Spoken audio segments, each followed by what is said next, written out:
Hey guys, welcome back to the channel. Today we're going to talk about the brand new OnePlus 8 just announced by OnePlus and alongside with the brand new OnePlus 8 Pro. Make sure you check out that other video that we posted for you guys if you'd like to know more about the OnePlus 8 Pro. This is TK, this is the OnePlus 8, and this is XDA TV. So as far as what comes in the box, we have a USB Type-C to USB Type-A connector. We have the charger, the Warp Charge 30T. There is no wireless charging or reverse wireless charging on the OnePlus 8. We have a couple of cases that you're able to pick up separately. They did not include a case in the actual box. We have the cyan color case as well as the bumper case here in carbon. So definitely a couple of good options, and I'm pretty sure there'll be a lot more options available from third-party sellers. Here is the OnePlus 8. Now the OnePlus 8 does not have an IP rating the way we have it on the OnePlus 8 Pro. We don't have wireless charging as well as no reverse wireless charging, but we definitely have some nice colors options that we have right now. This is going to be available on both the OnePlus website as well as the Amazon site. This is going to be something new from OnePlus. And it's going to be available in two different colors. There's this one, which is the Interstellar Glow, as well as the ability of getting the Glacier Green, and that's going to be the color available directly from them. Now, if you're going to be picking it up from T-Mobile or from Verizon, there's going to be other color options. My understanding is that Verizon is going to have basically a limited color, a polar silver, as well as an onyx black that are going to be exclusive to them for some time. And I'm not sure if T-Mobile will be carrying just these colors or not. We'll definitely be seeing some of those announcements around the same time as the announcement of this device, as you guys probably saw with the launch event. Triple camera setup on the back, a 48 megapixel sensor, and of course we have a 2 megapixel sensor macro lens and a 16 megapixel wide angle lens. So a dedicated macro lens and no fourth camera for filter as far as the back with the dual tone LED flash.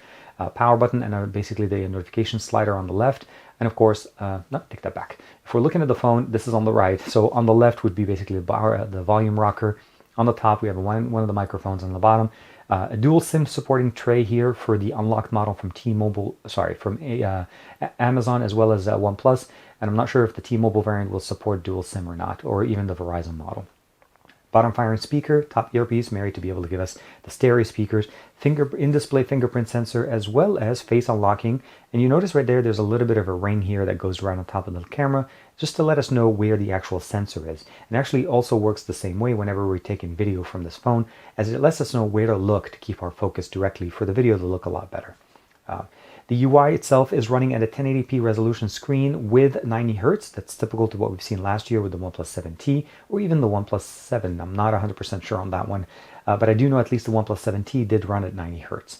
Stereo speakers with Dolby Atmos support, Dark Theme 2.0 supported right out of the box. You can activate that under customizations. You can go into the settings, customize the display, refresh rate. Again, the refresh rate is either 60 frames or 90 frames, but as far as the actual resolution, it's pretty much stuck to 1080p.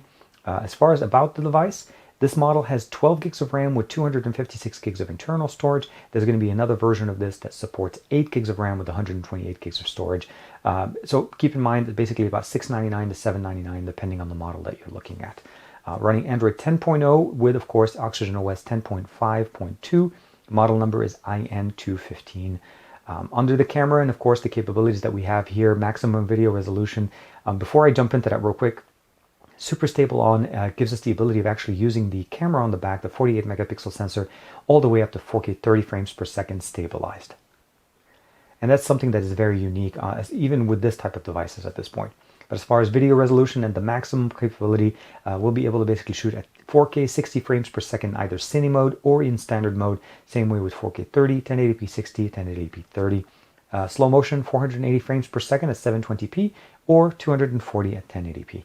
Let me go ahead and give you guys a quick sample of the front-facing and back-facing sensor using the brand new OnePlus 8. This should be a pretty good example of the brand new OnePlus 8 back-facing sensor. This is the 48 megapixel sensor, again using the stabilization function to give us some of the best experience, again at 4K 30 frames per second. So not losing much as far as the resolution, but again, very stabilized, and should be a good example of how this audio and video should be coming in from this device. Let's switch over to the front-facing sensor. So keep in mind that the front-facing sensor is only able to shoot at 1080p at 30 frames per second.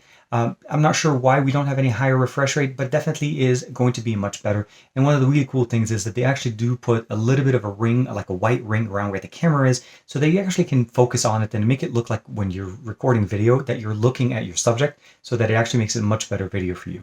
Of course, again, this is just a front-facing sample, and of course, no stabilization the way we have it on the back. The super steady or the stable option that we have is only capable on the back-facing sensors. The OnePlus 8 is providing us some of the main benefits of the OnePlus 8 Pro, but of course at a staggered level. So we're starting at $699 and $799 respectively on the storage. It's either 8 128 or 250 or 12 256.